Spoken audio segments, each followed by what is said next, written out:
Oye País, buenas noches, oye País, yo soy Rudy González, gracias por su compañía en esta hora, como cada noche, aquí por Color Visión, qué bueno que me acompañan. Temas interesantes para conversar con ustedes. Hay una rebatiña entre PLD y Fuerza del Pueblo, y de Fuerza del Pueblo hacia el PRM, hacia el gobierno, del PLD hacia el gobierno. O sea, hay un escarceo en la vida política. Vamos a analizarlo con algunos detalles. Porque es interesante ver lo que está pasando. Hay una presentación que a mí me gustó y que tiene mucho de contenido y que tiene mucho de realidad y de temas importantes. Es la rendición del primer año de gestión de Guido Gómez Mazara al frente del Indotel, lo que ha hecho el Indotel, hacia dónde se encamina. Señor, temas interesantísimos. ¿Cuántos pasos de avance en la aplicación de la tecnología, del modernismo, de conformar las reglas de juego? Y Julián Roa nos habla sobre la política internacional. ¿Qué pasa Rusia-Ucrania? La guerra de Irak en Gaza y Haití, el tema de Haití y las tensiones en Venezuela. Temas importantes que junto con mi columna de esta semana lo planteamos después de la pausa. La Junta Central Electoral recibirá un monto adicional de 1.400 millones del presupuesto complementario que discute el Congreso Nacional, mediante el cual el gobierno pretende reorientar el gasto público enfocándose en inversiones en los sectores de educación, salud e infraestructuras. Esos fondos se consignarán como una partida adicional al presupuesto de este año, aprobado para la Junta, y se emplearán en el proceso de expedición de la nueva cédula de identidad y electoral. La Junta Central Electoral adjudicó la licitación al consorcio ENDOC por un monto estimado en 3.000 millones. Para este año el Estado asignó un presupuesto superior a los 6.750 millones. La Comisión Especial que estudia la modificación del Código de Trabajo recibió una propuesta del sector empresarial relacionada con la extensión del plazo para el pago de cesantía, proponiendo un cambio en la legislación actual que exige su cumplimiento en un periodo de 10 días. Los empresarios proponen que las prestaciones laborales o la cesantía puedan ser saldadas en un plazo de 2 o 3 meses, además de mediante el método de partidas. El senador por el Distrito Nacional, Omar Fernández, minimizó las diferencias surgidas entre la Fuerza del Pueblo y el Partido de la Liberación Dominicana tras las denuncias de supuestos reclutamientos de militantes, y aseguró que estos roces no ponen en riesgo una eventual alianza opositora de cara a las elecciones presidenciales de 2028. Fernández destacó que el propósito común de la oposición es presentar una alternativa al actual partido de gobierno, el PRM.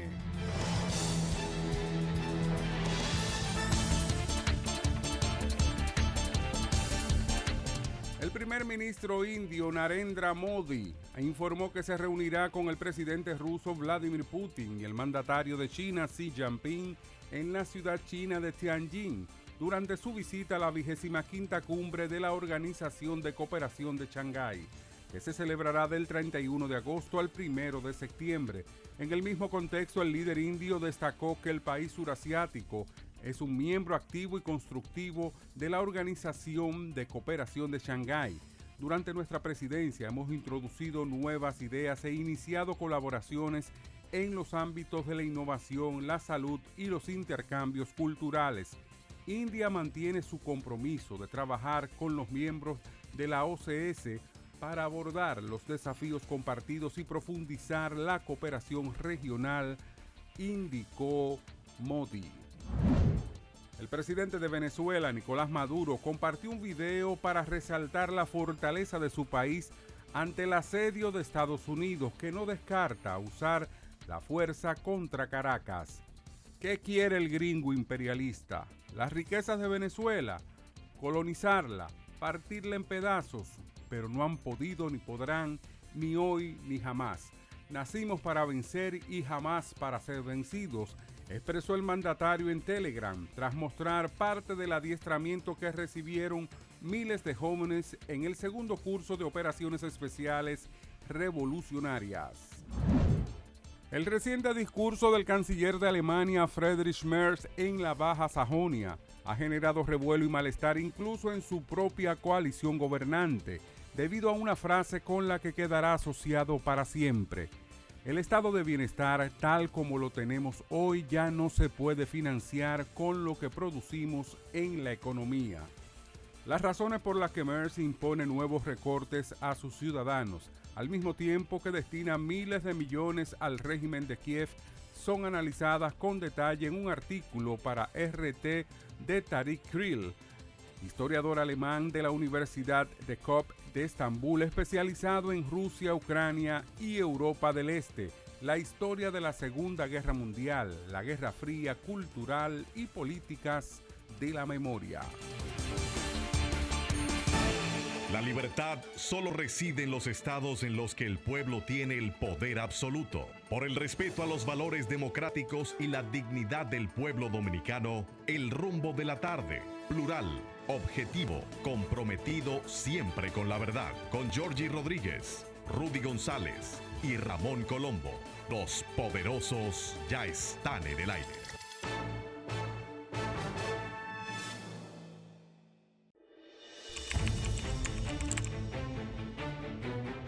Periodismo de investigación, columnas, opinión, análisis, reportajes de fondo.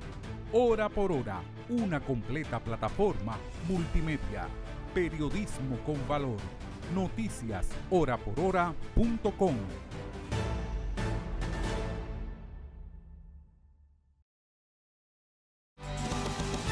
Gracias por continuar con nosotros aquí en Oye País.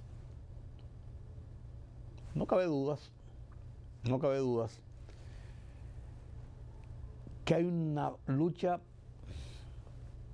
virulenta, dura, fuerte entre el PLD y la Fuerza del Pueblo. No es un decir, están enfrentados realmente. Y están enfrentados porque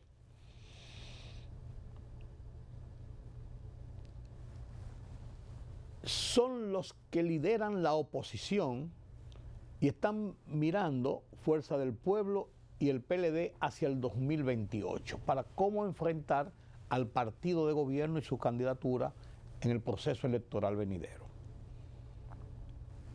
No cabe duda que el PLD se debate en una situación de guerra intestina, una lucha de tendencias, diría yo, tipo el PRD en su mejor momento, y no tiene una definición. Ahora se ha anunciado que Gonzalo Castillo va a participar en el torneo electoral, de nuevo como candidato.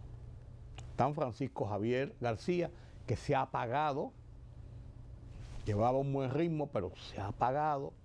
Está Abel Martínez, que trata de repetir como precandidato, para repetir en la candidatura, está haciendo campaña muy abierta. Está Francisco Domínguez Brito, que se lanzó, pero está en un bajo perfil. Y ahora se habla de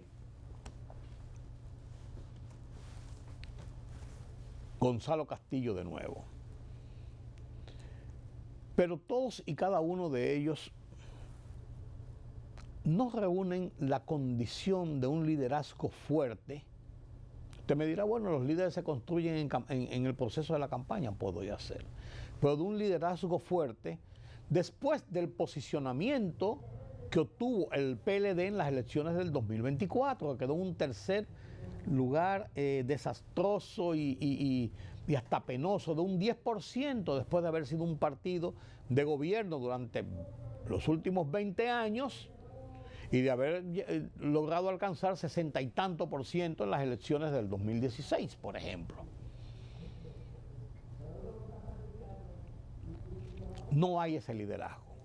En el otro lado, en la acera de enfrente, está Leonel Fernández y la Fuerza del Pueblo, que sí tiene un liderazgo propio, 3 veces presidente, y que es el candidato de la Fuerza del Pueblo, que no cabe duda porque ha diseñado un partido y ha diseñado una estructura en torno a la figura de esa candidatura presidencial.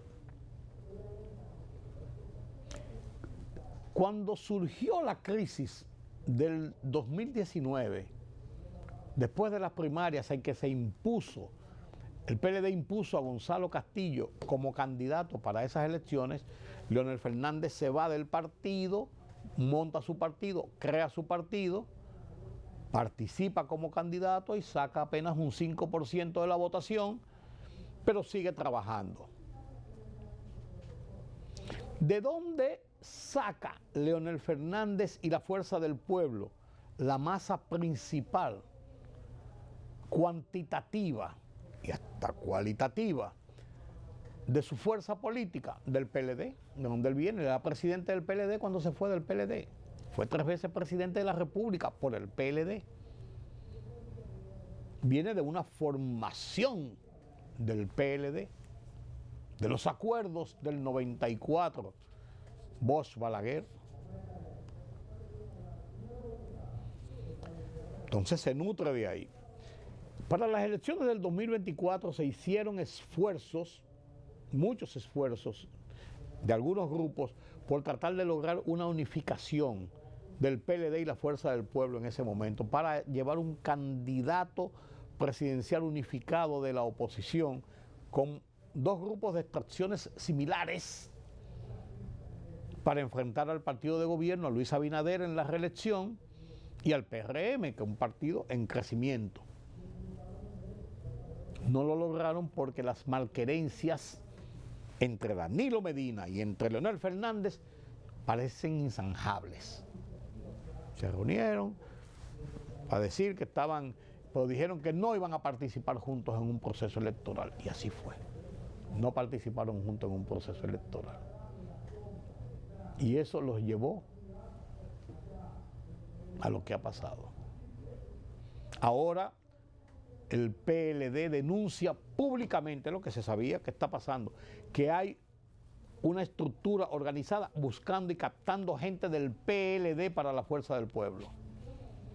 Y el PLD se siente molesto porque además se ha filtrado desde hace tiempo que ha habido una especie de acuerdo entre los 2 principales líderes, Leonel Fernández y Danilo Medina, de no tratar de sacarse gente de un partido y de otro, de no minar las bases y los cuadros medios y dirigenciales de los partidos, del partido de enfrente. Y esto parece que se ha roto y la Fuerza del Pueblo está en la búsqueda de esa masa del PLD, viendo que no tiene ese liderazgo y que hay algunos descontentos, para sumar gente cualitativa y cuantitativamente. Esto fortalece al PRM, que se maten ellos, pero también le indica al PRM que tienen que hilar fino en la elección y escogencia de su candidato presidencial para las elecciones del 28, para que sean realmente una fuerza competitiva en la búsqueda de preservar el poder. Así andan las cosas en la vida política nacional, que no le quepa dudas. Señores, esta semana la dirección del Indotel, encabezado por Guido Gómez Mazara, presidente del Consejo del Indotel, presentó las memorias, una suerte de memorias de su primer año de gestión. Importantes avances en un acto muy colorido, muy bonito, donde se dio a conocer ya de conjunto lo que ha hecho el Indotel en favor de esta revolución informática, tecnológica que sufre el mundo y que se refleja en el país. Los dejo con esta presentación del Indotel.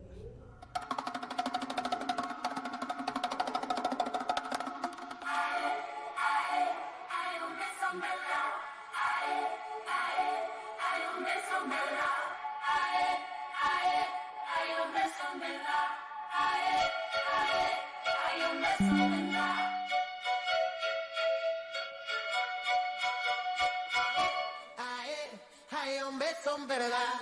Ae, ae, ay, hombre, son verdad. Ae, ae, ay, hombre, son verdad. Ae, ae, ay. ¡Eso! Esta gestión del Indotel prende todo el día. Un año del oro lo dice la gente. La tecnología para el barrio es alegría.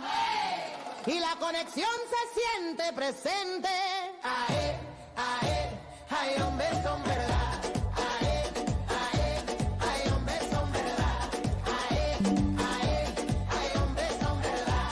Ae, ae, ay, hombre, son verdad. En 12 meses hicimos acciones, cajitas, señal y wifi entregado, llenando de fibra todos los rincones, para que el futuro se viva conectado. Ae, ae, ay, hombre, son verdad. Un año de avance, la prueba evidente, rompemos barreras, no hay más rezagado, la red encendida para toda la gente y un pueblo moderno que va actualizado. Ae, ae, ay, hombre, son verdad. Ae, ae, ay, hombre, son verdad. Ae, ae, ay, hombre, son verdad.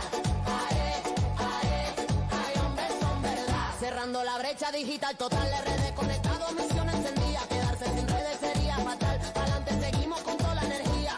Ae, ae, ay, hombre, son verdad. Ae, ae, ay, hombre, son verdad. Ae, ae, ay, hombre, son verdad. Ae, ae, ay, hombre, son verdad. Ae, ae, ay, hombre, son verdad. Ae, ae, ay, hombre, son verdad. Ae, ae, ay, hombre, son verdad. Ae, ae, ay, hombre, son verdad. Esta gestión del Indotel prende todo el día. Un año de logro, lo dice la gente. La tecnología para el barrio es alegría. Y la conexión se siente presente. Ae, ay, hombre, son verdad. Lo primero que quiero yo es agradecer a Dios porque con la combinación de su fuerza excepcional y divina y la colaboración de tantos compañeros, compañeras de labores que han impulsado el carro de este esfuerzo tendente a transformar una institución que efectivamente la gente no tenía una idea clara de lo transversal que podría ser en la ejecución de sus políticas desde la institución.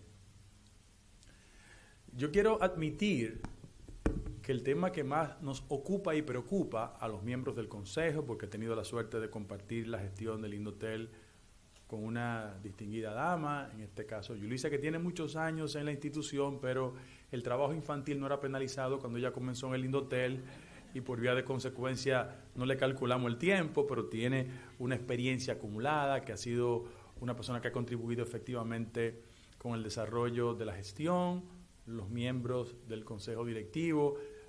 Don Tomás Pérez Ducci nos llamó porque tenía un compromiso fuera de la República Dominicana, pero don Juan Taveras Hernández, don Fausto Rosario y Alexis, que lamentablemente acaba de perder su suegra en Chile y tuvo que salir.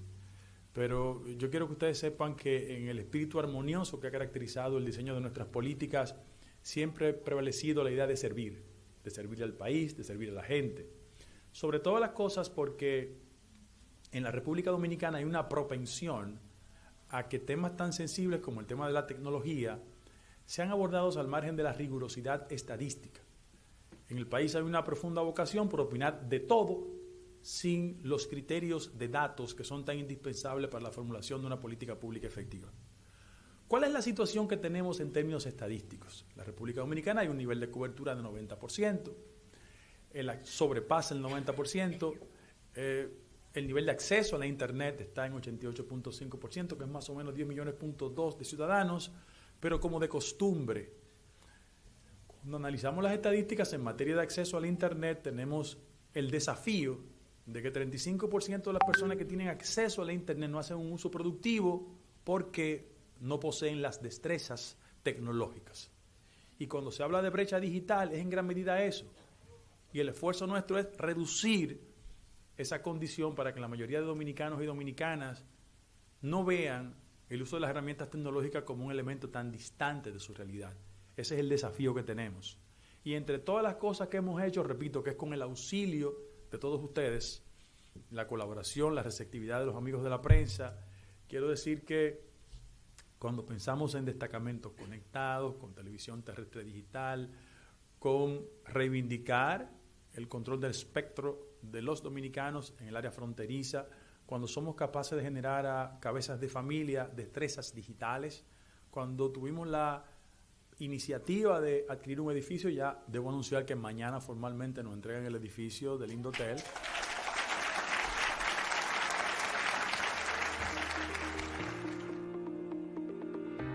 Esto es una muestra de lo que hemos hecho en tan solo un año.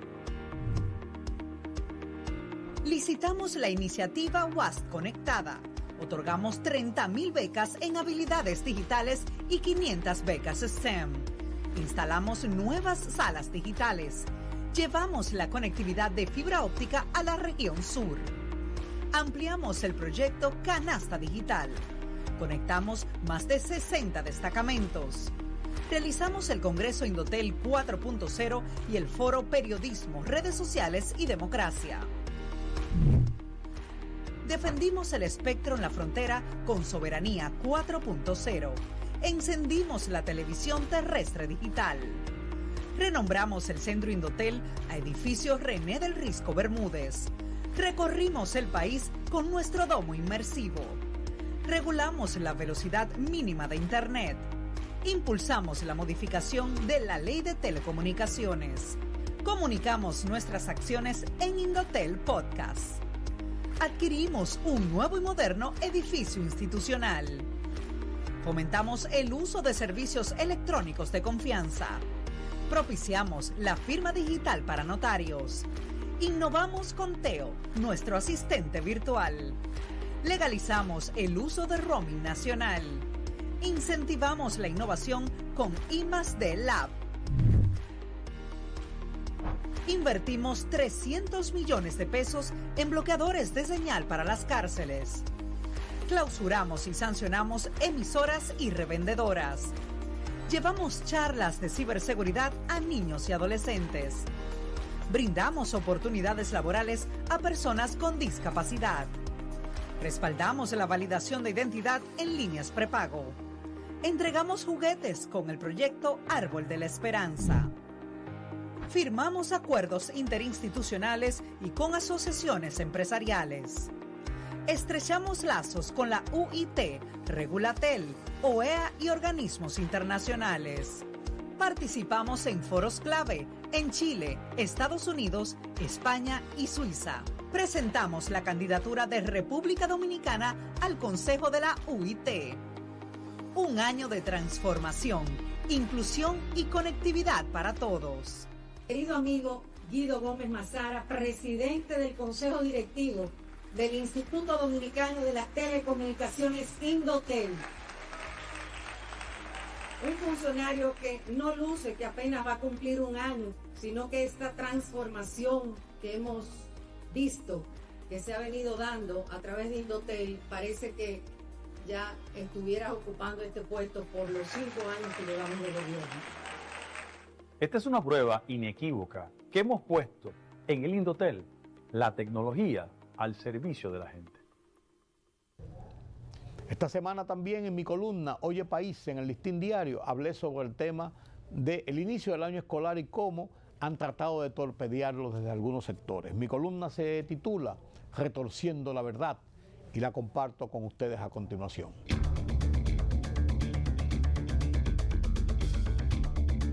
Un amigo colega me decía sentir que nos habíamos equivocado al escoger el periodismo como profesión. 58 años después de entrar en una sala de redacción y a las aulas universitarias, no me arrepiento del ejercicio ininterrumpido como periodista a tiempo completo. Confieso que no salgo del asombro, del estupor que me produce el periodismo, la comunicación disfrazada de hoy que ejercen algunos que pretenden descalificar a los que profesionalmente los ponen en evidencia en sus fatuos esfuerzos por torcer la realidad a favor de beneficios propios o de grupo. Esta apreciación se enmarca en la presentación ácida y desproporcionada sobre el inicio del año escolar. Un sistema educacional que no sirve, que no es inclusivo, que no enseña, que está rodeado de corrupción, de mentiras, de engaños. Hay falencias en el sistema, muchas. Faltan escuelas, aulas, personal de apoyo, hay irregularidades. Pero creo que el ingreso de 2.6 millones de niños, adolescentes, jóvenes a las aulas es significativo. Que lo es 118,000 profesores y personal de apoyo en 7.715 escuelas en unas 73,000 aulas. Que lo es la inversión multimillonaria en transporte escolar, útiles, uniformes, cuadernos, libros, material de apoyo, desayuno, meriendas, almuerzo. Que lo es la inclusión de materias, temas como moral y cívica.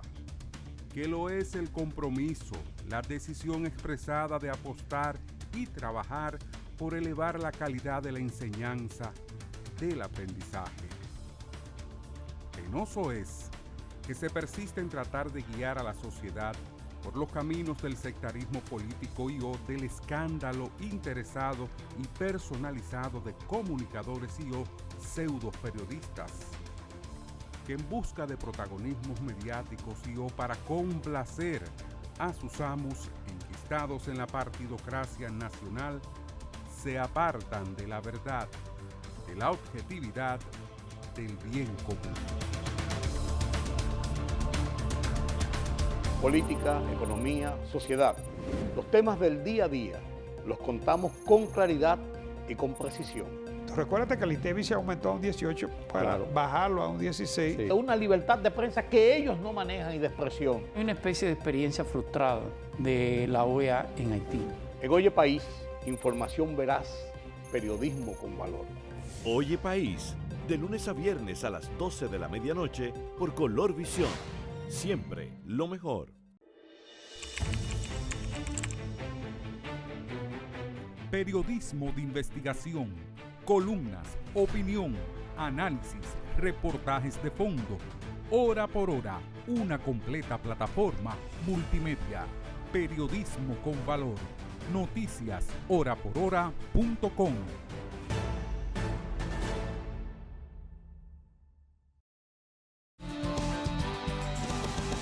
Gracias por continuar con nosotros aquí en Oye País. Qué bueno que me acompañan en este repaso de lo que está pasando en el mundo.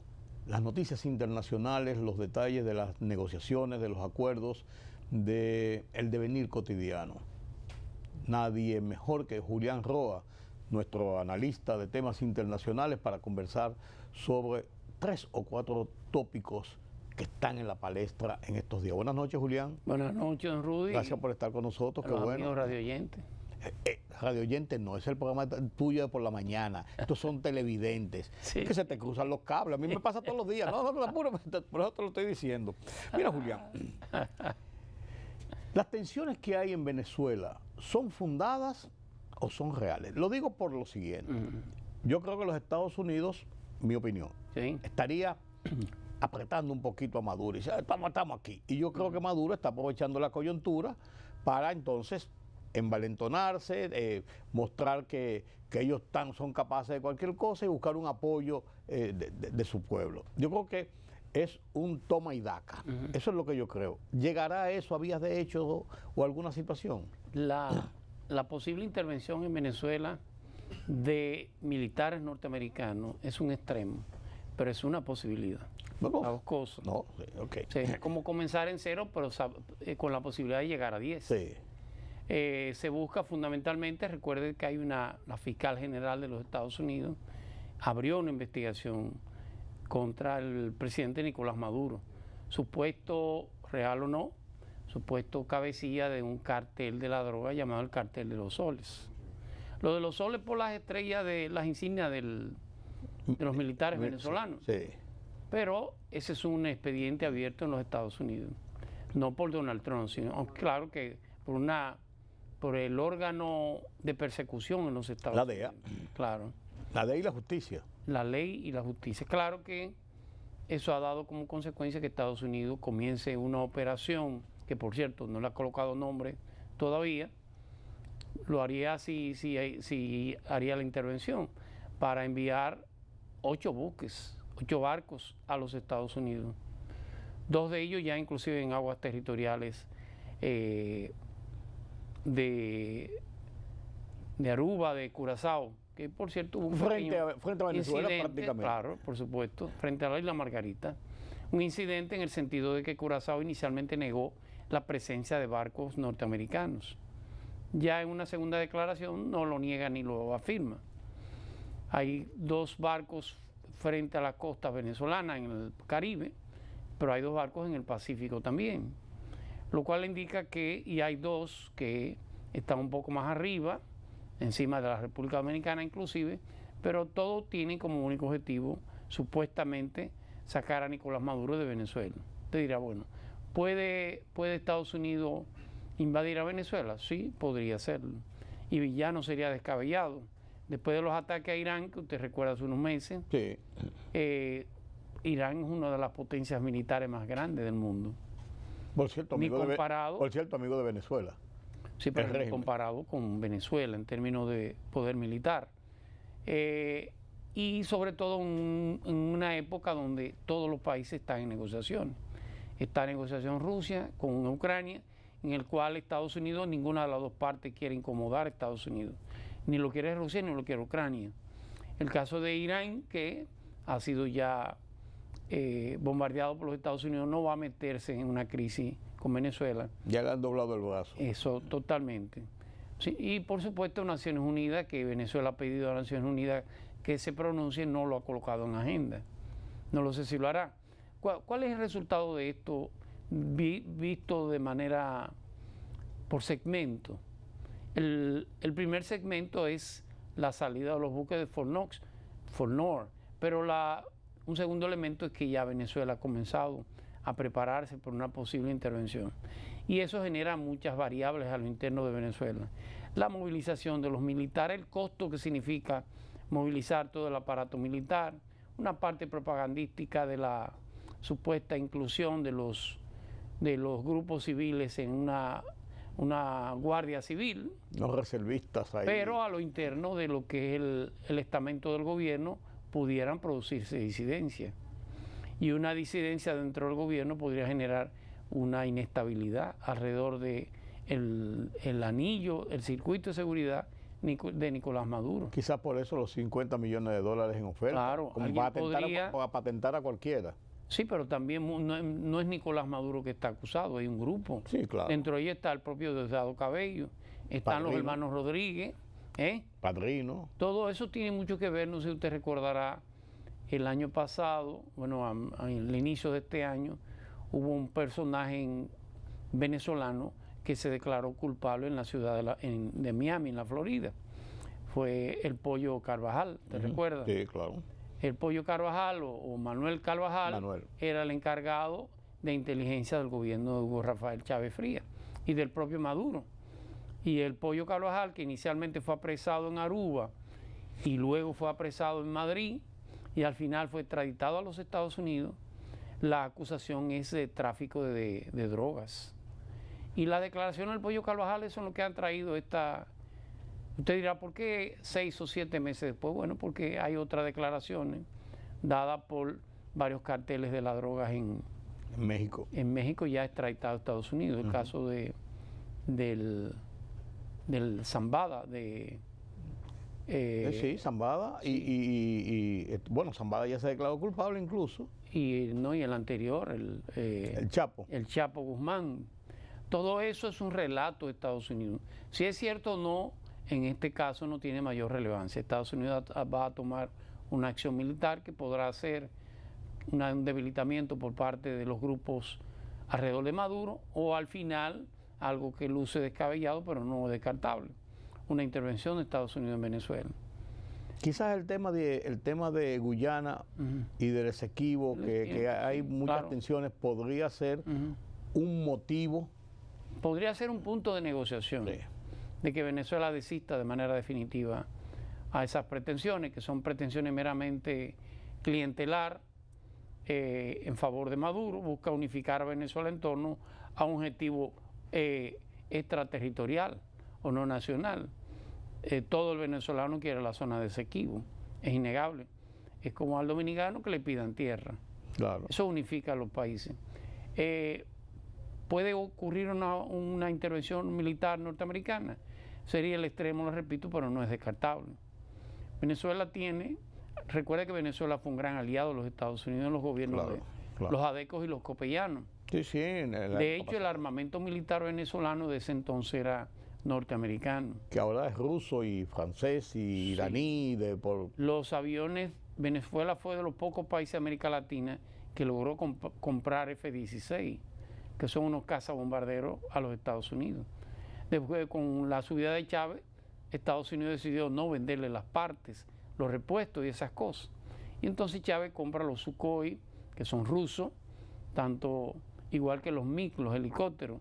Venezuela es posiblemente el segundo o el tercer país más mejor armado del Cono Sur. Usted tendría que mencionar primero a Brasil, por supuesto. Sí, porque son incluso productores de armas a Colombia y Argentina. Sí.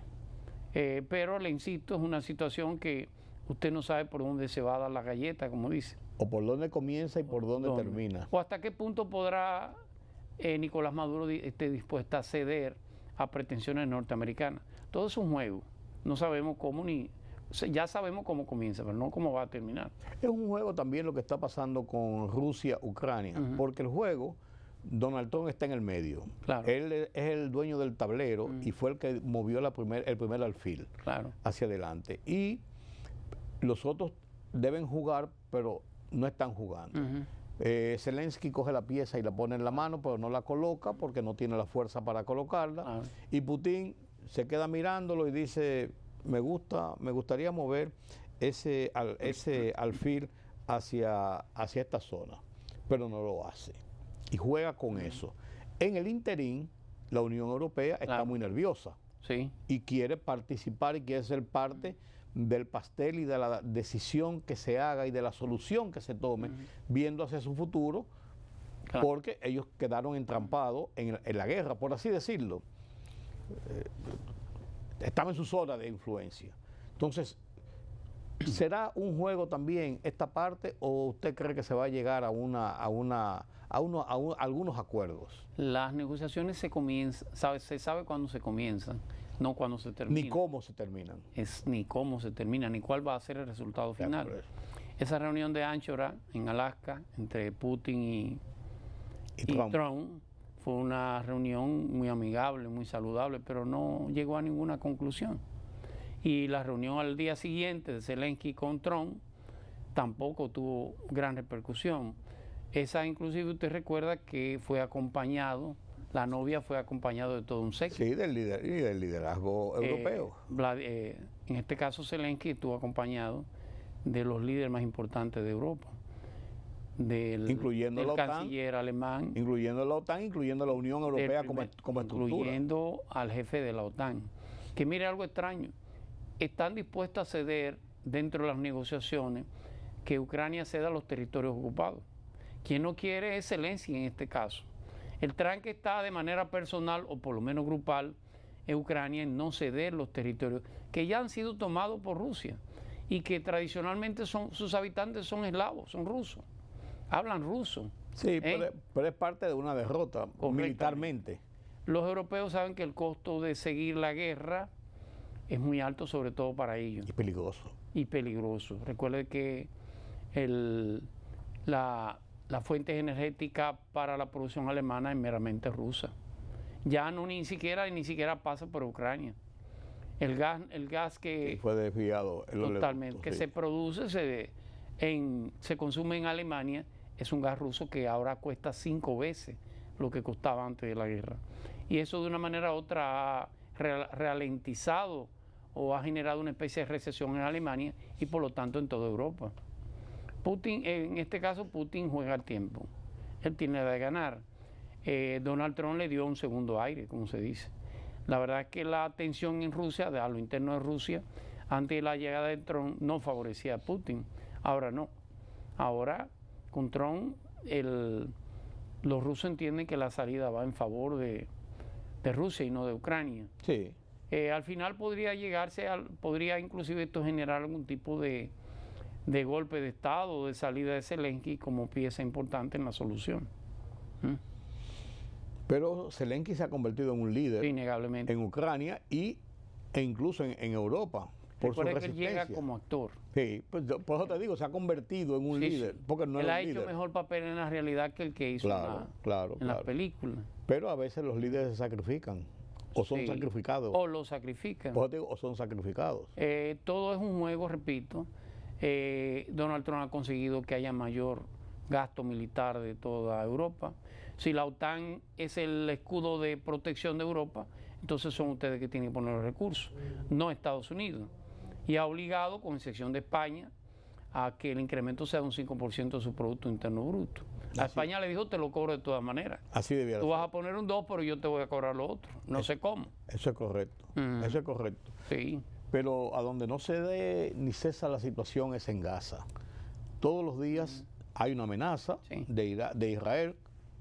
Se voy para adentro y voy a resolver esto. Sí. Pero en el interín, la crisis alimentaria continúa, los muertos, las víctimas, los ataques, todos los días se aportan nuevas víctimas, continúa.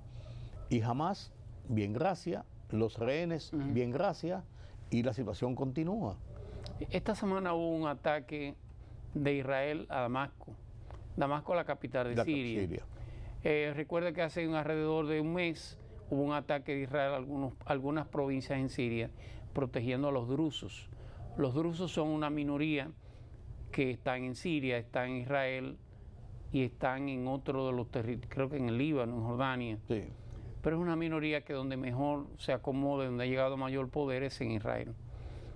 Inclusive forma parte del Knesset, del Congreso, del Parlamento judío, israelí. Israel de una manera u otra ha llegado a entender, y así lo entiende en este escenario actual, que aunque tiene un nuevo presidente sirio pro-occidente, en cierto modo va a tener cierto control sobre Siria. Ya Siria no es un problema para Israel de lo de Gaza, no va a protestar de qué está pasando en Gaza. Y hay un envalentonamiento, hay un criterio que en Israel venía germinando, pero ha encontrado su máxima interpretación. Y la idea de entender que ya no es posible los dos estados. Sí. Para Israel la idea de la creación del Estado palestino ya no es posible. Eso está descartado para ellos. Y usted entenderá que solamente en la Cisjordania debe haber casi 1 millón de habitantes, que en este caso son palestinos que están bajo la Autoridad Nacional Palestina, el Al-Fatah. Y el Gaza, que tiene alrededor de 1 millón de habitantes también, en este caso, dirigido por Hamas. Sí, pero en ese caso, geográficamente, lo estoy viendo geográficamente, Gaza en el sur. Así es. Cisjordania en el norte, o sea, Israel en el medio. Así es. O sea, también es geográficamente medio conflictivo. Sí. Pienso yo. Totalmente. Inclusive Israel, le decía hace unos días, está conformando nuevos asentamientos dentro de Cisjordania. Correcto. En barrios que son eminentemente palestinos están haciendo asentamientos. Bajo la idea de la religión, esas son tierras del profeta tal, ahí sembraba la viña el profeta tal. Entonces ocupar esos asentamientos es un tema bíblico, es un tema, Biblia no, ellos no creen en la Biblia, pero es un tema de su fe, fundamentalmente. Y claro, eso va en detrimento del pueblo palestino, por supuesto que sí. Gaza tiene más de 60.000 muertos ya. Sí. Israel sigue empujando a fin de que los gazatíes terminen en Egipto, cosa que no quiere Egipto, porque que es claro, Egipto, el Rafah por ahí. El caso de cuando la crisis del 73, la guerra del 73 del Yom Kippur, ¿te recuerda? O la guerra del 67, o la propia guerra del 47 generó un éxodo de casi 1 millón de palestinos a tierra del Líbano. El Líbano no ha vuelto a ser país de en adelante.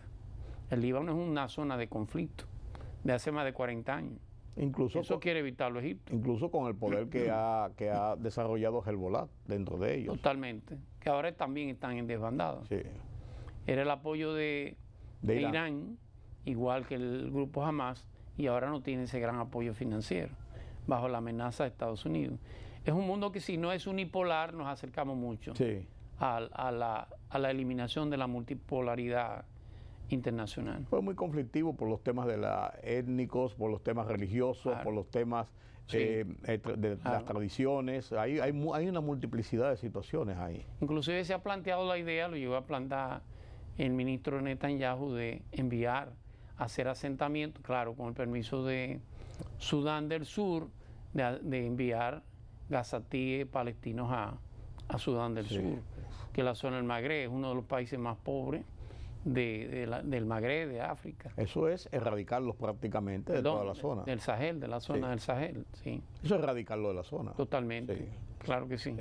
Busque un sitio. Pero es una tragedia, sobre todo Naciones Unidas. Este mes que viene ahora son la reunión de Naciones Unidas.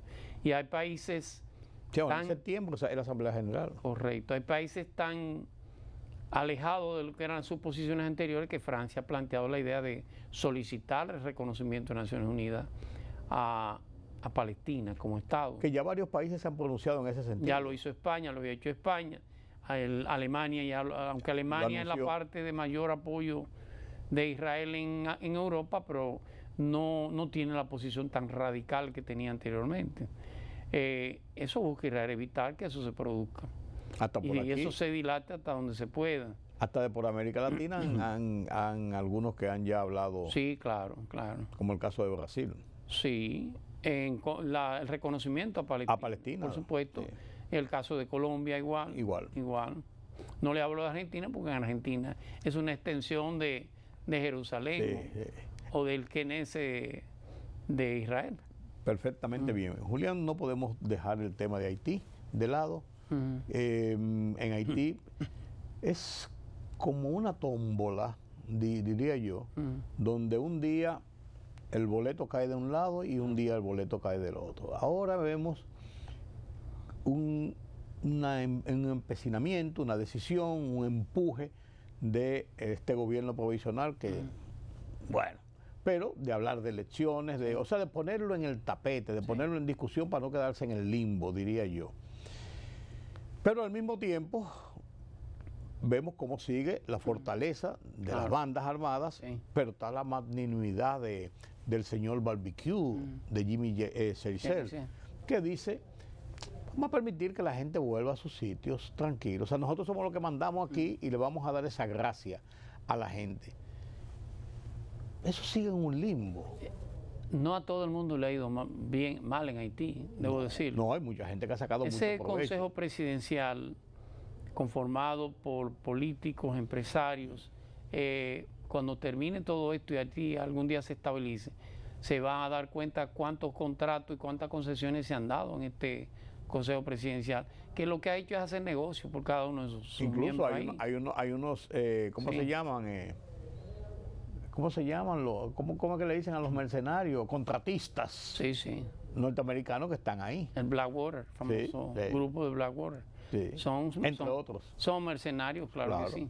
Pero esta semana se reunió, hay dos noticias con relación a Haití. La semana pasada se reunió el Consejo Permanente de la Organización de Estados Americanos y trazó una hoja de ruta, hizo una agenda de cuáles son los temas más importantes para sacar a Haití del marasmo en que se encuentra, y trazó una hoja de ruta que lo lógico es que pudiera comenzar a cumplirse, inclusive después de años inerte. Pero si usted mira esa aprobación del Consejo Permanente, parece como cuando en la fiesta la orquesta está tocando, pero nadie está bailando. Ahí más bien fue, más bien cumplieron con una especie de protocolo. Pero esa hoja de ruta no tiene financiamiento.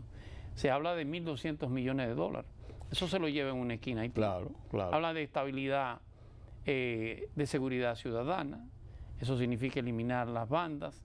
Habla de estabilidad política y como último objetivo, celebración de elecciones.